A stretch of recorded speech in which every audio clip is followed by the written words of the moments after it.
ನೀತಿ ಯಥಾರ್ಥದ ನಮಗಿದೆಯಾ? ಒಂದ್ಸರಿ ಇವತ್ತು ನಾವೆಲ್ಲರೂ ಕೂಡ ಪರೀಕ್ಷೆ ಮಾಡ್ಕೊಂಡು, ಯಾಕಂದ್ರೆ ನಾವು ಮಂದಿರಕ್ಕೆ ಬರಕ್ಕೆ ನಮ್ಮ ಮನಸ್ಸಿಲ್ಲ ಅಂದ್ರೆ ದೇವರ ರಾಜ್ಯಕ್ಕೆ ಹೆಂಗ ಹೋಗ್ತೀವಿ? ನೀವು ದೇವರ ಸಂಗಡ 1-2 ತಾಸು ಕುತ್ಕೊಳಕ್ಕೆ ಇಷ್ಟಪಟ್ಟಿಲ್ಲ, ದೇವರ ರಾಜ್ಯದಲ್ಲಿ ಯುಗ ಯುಗಗಳು ಹೆಂಗ ನೀನು ಕುತ್ಕೊಂತಿ ಆ ಮಹಿಮೆ ಒಳಗೆ ಹೆಂಗ ಸೇರ್ತಿ ನೀನು? ಮಂದಿರದಲ್ಲಿ 10 ನಿಮಿಷ ಕೂತು ಪ್ರಾರ್ಥನೆ ಮಾಡಲಾರದ ಹೋದ್ರೆ ಆ ಪರಲೋಕ ರಾಜ್ಯದಲ್ಲಿ ನಿತ್ಯ ಪ್ರಾರ್ಥನೆ ಮಾಡುವವರಾಗಿರ್ಬೇಕು. ಹೆಂಗ ಪ್ರಾರ್ಥನೆ ಮಾಡ್ತೀವಿ ನಾವು ಅಲ್ಲಿ? ಅರ್ಥ ಆಗುತ್ತಾ? ಇದೆಲ್ಲ ಏನಪ್ಪ ನಮ್ಗೆ ಭೂಮಿ ಮೇಲೆ? ಕರ್ತನ ನಾಮಕ್ಕೆ ಮಹಿಮೆ ಉಂಟಾಗಲಿ. ಈ ಒಂದು ಭಾನುವಾರ ಕರ್ತನೊಂದಿಗೆ ನಾವು ಹೆಂಗಿರ್ಬೇಕಂತ ಹೇಳಿ ಕರ್ತನು ಮಾತಾಡಿದ ಮಾತುಗಳು ಇವತ್ತು ನಾವು ಶ್ರದ್ಧವಾಗಿ ನೋಡಿದ್ರೆ, ಆದಿ ಕಾಂಡದಲ್ಲಿ ಅಲ್ಲಿ 5ನೇ ಅಧ್ಯಾಯದಲ್ಲಿ ಒಬ್ಬ ವ್ಯಕ್ತಿಯನ್ನು ನಾನು ನಿಮಗೆ ಪರಿಚಯ ಮಾಡ್ಬೇಕಂತ ಆಶೆ ಪಡ್ತಾ ಇದ್ದೀನಿ, ಬಯಸ್ತಾ ಇದ್ದೀನಿ. Amen, hallelujah. ಆತನು ಹೆಂಗ ದೇವರಲ್ಲಿ ನಡೆದಿದ್ದಾನೆ, ಹೆಂಗ ದೇವರ ಜೊತೆಗೆ ನಡೆದಿದ್ದಾನೆ ಅನ್ನೋದು ನಾವು ಒಂದ್ಸರಿ ನೋಡಿದಾಗ, 300 ವರ್ಷಗಳು ದೇವರ ಸಂಗಡ ಜೊತೆಯಾಗಿ ನಡೆದಿದ್ದಾನೆ. ಎಷ್ಟು ವರ್ಷ? 300 ವರ್ಷ ದೇವರೊಂದಿಗೆ, ದೇವರ ಜೊತೆಯಲ್ಲಿ ನಡೆದಿದ್ದಾನಂತೆ. ಎಷ್ಟು ಆಸಕ್ತಿ ಉಳ್ಳವನಾಗಿ, ಎಷ್ಟು ಉತ್ಸಾಹದಿಂದ, ಉಲ್ಲಾಸದಿಂದ, ಭಯಭಕ್ತಿಗಳಿಂದ 300 ವರ್ಷ ದೇವರ ಸಂಗಡ ನಡೆಯಲು ಪ್ರಾರಂಭ ಮಾಡಿದಾರಂತ ವಾಕ್ಯದಲ್ಲಿದೆ. ಆದಿಕಾಂಡದಲ್ಲಿ 5ನೇ ಅಧ್ಯಾಯ 24ನೇ ವಚನದಲ್ಲಿ ಒಂದು ಮಾತಿದೆ. ಆ ಮಾತು ಒಂದ್ಸಲ ನಾವು ನೋಡೋಣ. ದೇವರ ವಾಕ್ಯ ಈ ರೀತಿಯಾಗಿ ಬೋಧಿಸ್ತಾ ಇದೆ. ಆದಿಕಾಂಡದಲ್ಲಿ 5ನೇ ಅಧ್ಯಾಯ 24ನೇ ವಚನದಲ್ಲಿ ಒಂದು ಮಾತು ನಾವು ನೋಡೋಣ. ದೇವರ ಅನ್ಯೋನ್ಯತೆಯಲ್ಲಿ 300 ವರ್ಷ ಬದುಕಿದನು. ಅವನು ಬದುಕಿದ ಕಾಲವೆಲ್ಲ 365 ವರ್ಷ. ಹಾನೋಕನು ದೇವರೊಂದಿಗೆ ಅನ್ಯೋನ್ಯವಾಗಿ ನಡೆದುಕೊಳ್ಳುತ್ತಾ ಇರುವಾಗ ದೇವರು ಅವನನ್ನು ಕರೆದುಕೊಂಡದ ಕಾರಣದಿಂದ ಅವನು ಕಾಣದೇ ಹೋದೆನು. ಆಮೆನ್. ಎಲ್ಲರೂ ದೇವರ ಸ್ತೋತ್ರ, ಹಲ್ಲೆಲೂಯಾ. 65 ವರ್ಷ ಬದುಕಿ ತನ್ನ ಜೀವನವನ್ನು ನಡೆಸಿದಂತ ಹಾನೋಕ್ ಜೀವನದಲ್ಲಿ ಇವತ್ತು ನಾವು ನೋಡಿದಾಗ 300 ವರ್ಷ ಅಂದ್ರೆ 65 ವರ್ಷದಲ್ಲಿ ದೇವರನ್ನ ಕಂಡುಕೊಂಡು ಏನ್ ಮಾಡ್ತಿದ್ದನು? ದೇವರ ಸಂಗಡ ನಡೆಯಲು ಪ್ರಾರಂಭ ಮಾಡಿದಾಗ ದೇವರ ಸಂಗಡ 300 ವರ್ಷ ಬದುಕಿ ಆತರ ಸಂಗಡ ನಡೆದಿದ್ದಾನಂತೆ. 300 ವರ್ಷ ದೇವರ ಸಂಗಡ ಬದುಕಿದ ಆತ ಎಷ್ಟು ಧನ್ಯನು. 300 ವರ್ಷ ಸಹವಾಸ ಮಾಡಿದಕ್ಕ ದೇವರಿಗೆ ಹಾನೋಕನು ಬಿಟ್ಕೊಡಕ್ಕೂ ಇಷ್ಟ ಇಲ್ಲ ಅಂತೆ. ಏನ್ ಮಾಡ್ತಿದ್ರಿ?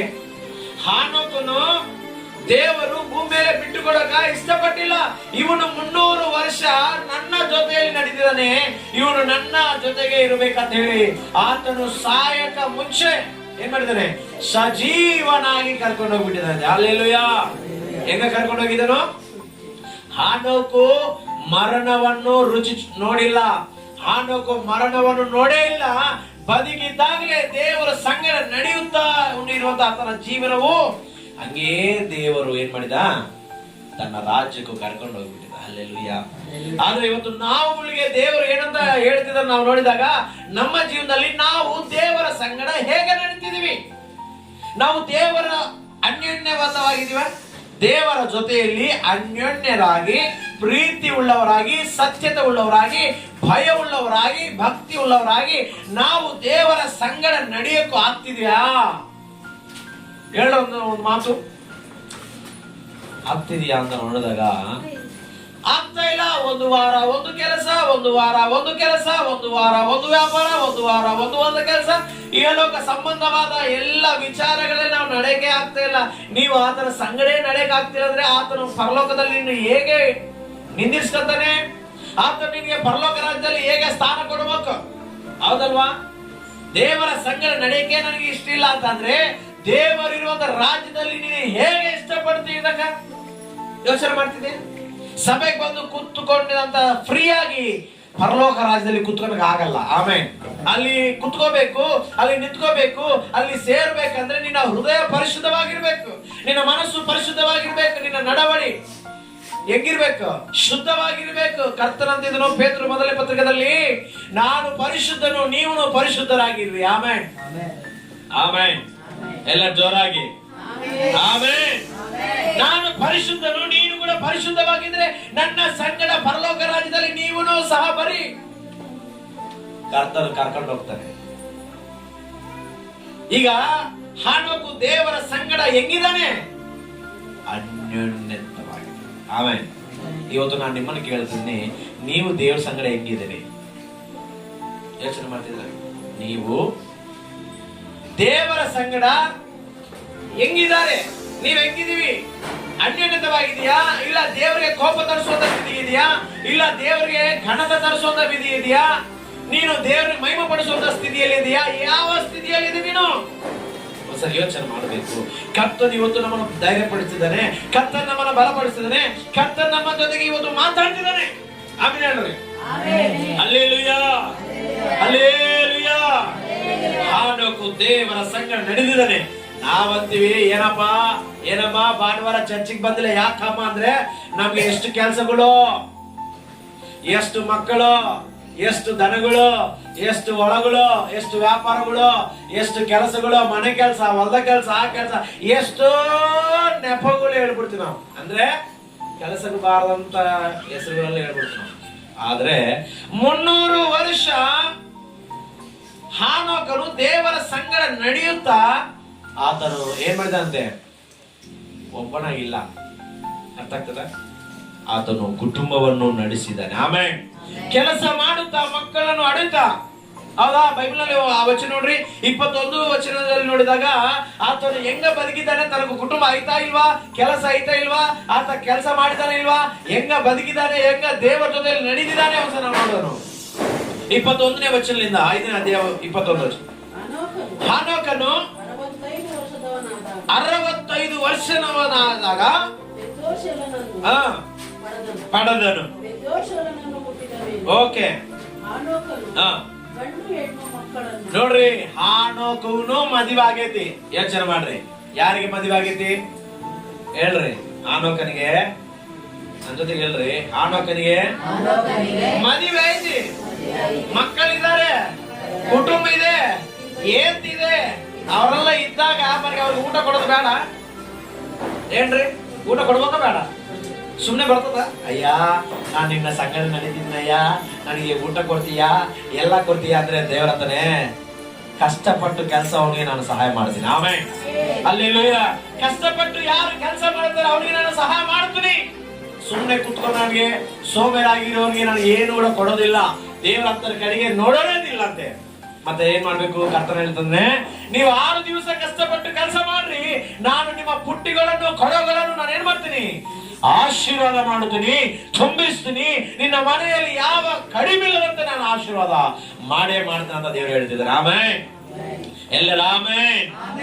ಮತ್ತೆ ಈ ಹಾನೋಕು ದೇವರ ಸಂಗಡ 300 ವರ್ಷ ಹೆಂಗ ನಡೀತಿದ್ದಾನೆ? ನಾವು ಒಂದು ವಾರ ಪ್ರಾರ್ಥನೆ ಬರ್ಬೇಕಂದ್ರೆ ಎಷ್ಟು ಏನಂತ ನಾವು ಏನೋ ಹೇಳ್ಬಿಡ್ತೀವಿ, ಕೆಲಸ ಐತಿ, ಫಂಕ್ಷನ್ ಐತಿ, ಮತ್ತೊಂದೈತಿ, ಆ ಮನೆ ಕಟ್ತಿದೀನಿ, ಹೊಲಕ್ಕೆ ಹೋಗ್ತಿದೀನಿ, ವ್ಯಾಪಾರ ಐತಿ, ಮತ್ತೊಂದು ಅಂತ ನಾವೇನ್ ಮಾಡ್ಕೊಂತೀವಿ?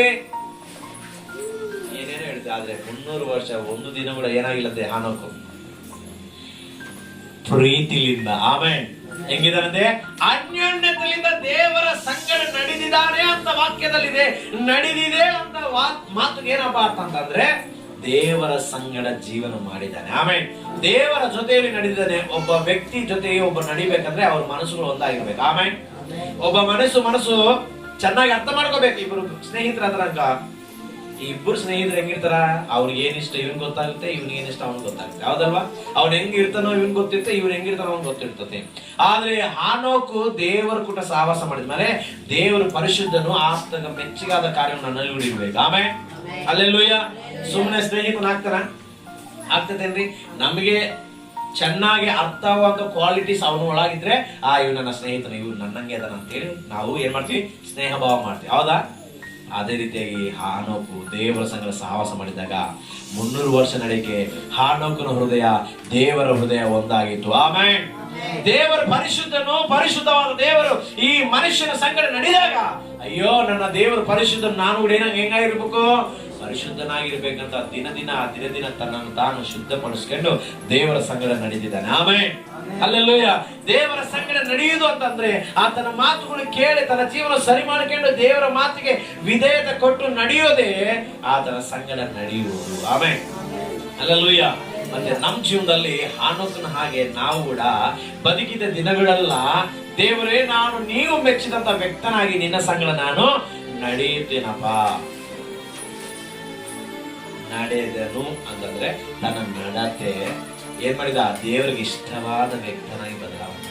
ಆಮೇಲೆ ನಿಮಗೊಂದು ರಹಸ್ಯ ಅಲ್ಲ, ಇವನು ಹಿಂಗೇ ದೇವರ ಜೊತೆ ನಡೀತಾ 365 ವರ್ಷ ಬಂದ್ಮೇಲೆ ಏನಾಗಿದೆ ಗೊತ್ತಾ, ಅವನು ತನ್ನ ಮನೆಯನ್ನು, ಮಕ್ಕಳನ್ನು, ಏನ್ತಿಯನ್ನು, ಕುಟುಂಬವನ್ನು ಬಿಟ್ಟು ದೇವರ ಸಂಗಡ ಹಂಗೆ ಹೋಗ್ಬಿಟ್ಟಂತೆ.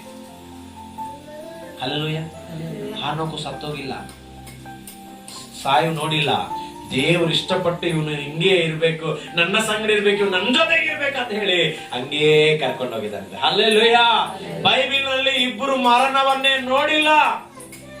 ಆ ಮರಣ ನೋಡಬೇಕು ದೇವರ ಕಡೆಗೆ ಹೋಗಿದ್ದು ವ್ಯಕ್ತಿಗಳು ಇಬ್ಬರು ಇದ್ದಾರೆ. ಅವರಲ್ಲಿ ಫಸ್ಟ್ ಆಫ್ ಆಲ್ ಹಾನೋಕು. ಆಮೇಲೆ ಎರಡನೇ ವ್ಯಕ್ತಿ ಯಾರಾದ್ರೂ ದೊಡ್ಡ ಪ್ರವಾದಿ ಆಗಿರೋದು ಏಲಿಯನು.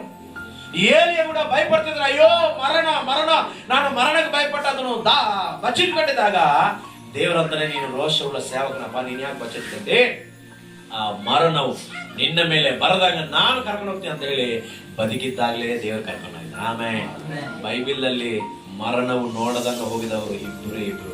ಅವರಲ್ಲಿ ಫಸ್ಟ್ ಆಫ್ ಆಲ್ ಹಾನೋಕು.